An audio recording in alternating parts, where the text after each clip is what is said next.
Il amena des bouquets de fleurs sur le mémorial d'Ogisozi pour honorer la mémoire de ses frères Tutsi. Il appelait les Tutsis ses frères. Il s'appelait Christ ou le Christ. Là-bas, sur le mémorial d'Ogisozi, il se prosterna profondément, le front touchant la terre, et pria longtemps pour tous les âmes de ce mémorial. De son retour, il se rendit chez le chef spirituel du lieu, qui s'appelait cardinal. « Monseigneur, s'adressa le Christ au cardinal, je viens de prier pour les âmes de mes frères Tutsi, mais je n'ai pas trouvé le mémorial de mes frères Hutu. Vous êtes le chef spirituel du lieu. Pouvez-vous m'indiquer où vous avez bâti le mémorial de mes frères Hutu? J'ai des fleurs. Je voudrais aller prier sur leur mémorial. » Avec un regard fâché et méprisant, le cardinal répliqua. « Tu n'as pas droit de dire ici de telles bêtises. » Mais le Christ insista et tomba sur ses genoux devant les pieds du cardinal. Celui-ci dit avec colère, « Ôte-toi de mon chemin. Je suis pressé, je vais dire la messe et je suis en retard. » Mais le Christ insista en s'accrochant sur la soutane du cardinal. « S'il vous plaît, je vais voir le mémorial de mes frères Hutu. » Tout de suite, le cardinal tira le portable de sa poche et appela la police. Dans un clin d'œil, 3 hommes costauds, 2 Anthony de police et une Anthony militaire. Ils ligotèrent le Christ les bras derrière. Ils l'amenèrent dans une des maisons cachées quelque part à Kigali. Le cardinal se sentit soulagé. Il continua son chemin pour aller dire sa messe. Le Christ fut amené dans une maison de torture qu'on appelle cyniquement Safe House. On lui posa beaucoup de questions s'il a des liens avec les groupes armés ou avec les gens de l'opposition de l'extérieur. Mais le Christ, dans son innocence, il répéta toujours la même chose. « Je viens d'Ogisozi pour prier pour mes frères Tutsi, et j'y ai déposé des fleurs. Maintenant, je suis en train de chercher le mémorial de mes frères Hutu pour aller prier et y déposer des fleurs. » En attendant ces paroles, ils le torturèrent davantage. Je me souviens, il y a 25 ans, nous étions réunis dans une ville appelée Detmold en Allemagne. Nous étions des Hutus, des Tutsis et des Européens qui avaient vécu au Rwanda et qui connaissaient bien le pays. Il y avait parmi nous des religieux, des pasteurs, des prêtres et des laïcs. Nous avions passé toute une semaine dans une communion de prière et de partage fraternel. Mais le soir du dernier jour de notre rencontre, nous avons vécu quelque chose d'extraordinaire. Les Tutsis qui étaient venus du Rwanda, quelques-uns étaient même nos amis, on se connaissait très bien, ils nous ont raconté leur calvaire pendant les génocides. Mais ils disaient tout cela dans un ton fraternel, sans haine ni rancune. Lorsqu'ils nous racontaient le mal qui a été fait à eux et à leur famille, les Hutus qui étaient là furent pris de pitié et de compassion. Les uns commencèrent à pleurer, d'autres s'agenouillèrent en disant ceci. « Vous les Tutsis ici présents, nous vous demandons franchement pardon pour ce mal extrême que les nôtres vous ont fait. » Les Tutsis qui étaient là furent touchés par ce geste des Hutus. Les uns se levèrent pour les embrasser et les consoler en disant ceci. « Votre douleur compatissante et votre demande de pardon nous ont touché le cœur et nous nous sentons franchement soulagés. Mais d'autre part, nous aussi les Tutsis ici présents, nous devrions demander pardon aux Hutus. Oui, nous demandons pardon pour les peines et les souffrances que les nôtres ont fait subir aux Hutus tout au long de l'histoire de notre pays.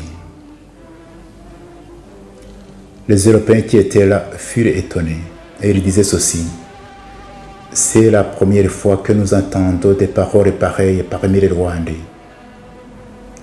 Nous aussi, en tant qu'Européens, nous demandons pardon aux Rwandais parce que nous avons une responsabilité dans les malheurs qui ont frappé les Rwandais. Nous demandons pardon parce que nos pays ont complètement abandonné les Rwandais à leur sort pendant les périodes les plus difficiles de leur histoire. Et enfin, après tout cela, nous nous sommes assis et se fit le silence. Après quelques instants, quelqu'un se leva et rompit le silence en disant ceci: je suis sûr que ce qui vient de se passer ici, c'est un miracle qui vient de Dieu.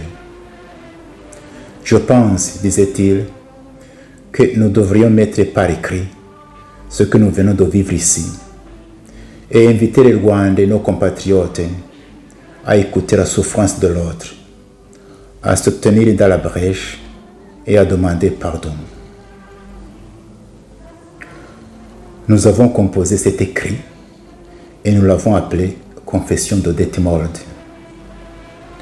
Detmold, c'est cet endroit où nous étions réunis. Vous pouvez trouver cette confession traduite en plusieurs langues sur son site confessiondedetmold.com ou sur la chaîne YouTube Dr Fulgence Loaiza. Parmi les gens qui ont signé cette confession, quelques-uns sont morts. Mais je ne doute pas que le Seigneur, notre Père commun, les a reçus dans son royaume éternel.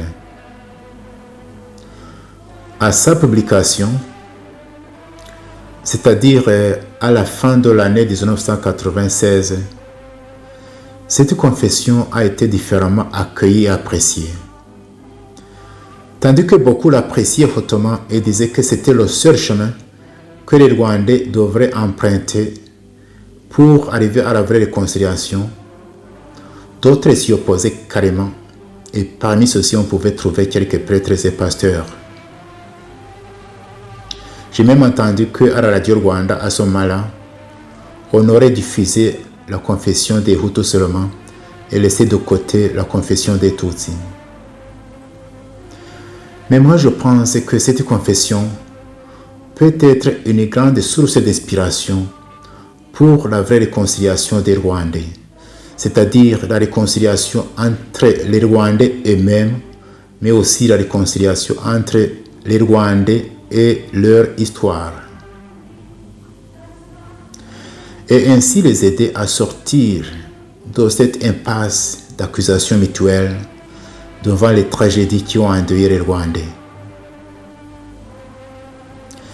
Je conseillerais aussi à ceux qui liront cette confession de ne pas s'attarder inutilement sur sa lettre, mais plutôt sur son esprit. Il y a 3 leçons que nous pouvons tirer de cette confession. La première leçon est celle-ci: n'aie pas peur d'écouter la souffrance de l'autre et de la laisser pénétrer ton cœur. Deuxième leçon: n'aie pas peur d'exprimer tes propres souffrances, tes peines, tes peurs, mais alors sans haine ni rancune. Troisième leçon: n'aie pas peur de demander pardon à ce que tu as fait souffrir. Et si par hasard tu vis avec les victimes dont les bourreaux sont morts, et si d'autre part tu as des liens quelconques, réels ou perçus, proches ou lointains, avec ces bourreaux, n'aie pas peur de te tenir dans la brèche et de demander pardon. Comme ça, d'une façon presque miraculeuse, tu vas soigner beaucoup de blessures des Rwandais. des blessures du présent et du passé. Comme cette année, cette confession va célébrer son 25e anniversaire, je viendrai chaque jour tout au long de cette année sur cette chaîne pour voir voies et moyens de bâtir un Rwanda où il fait beau de vivre pour tous les enfants du Rwanda.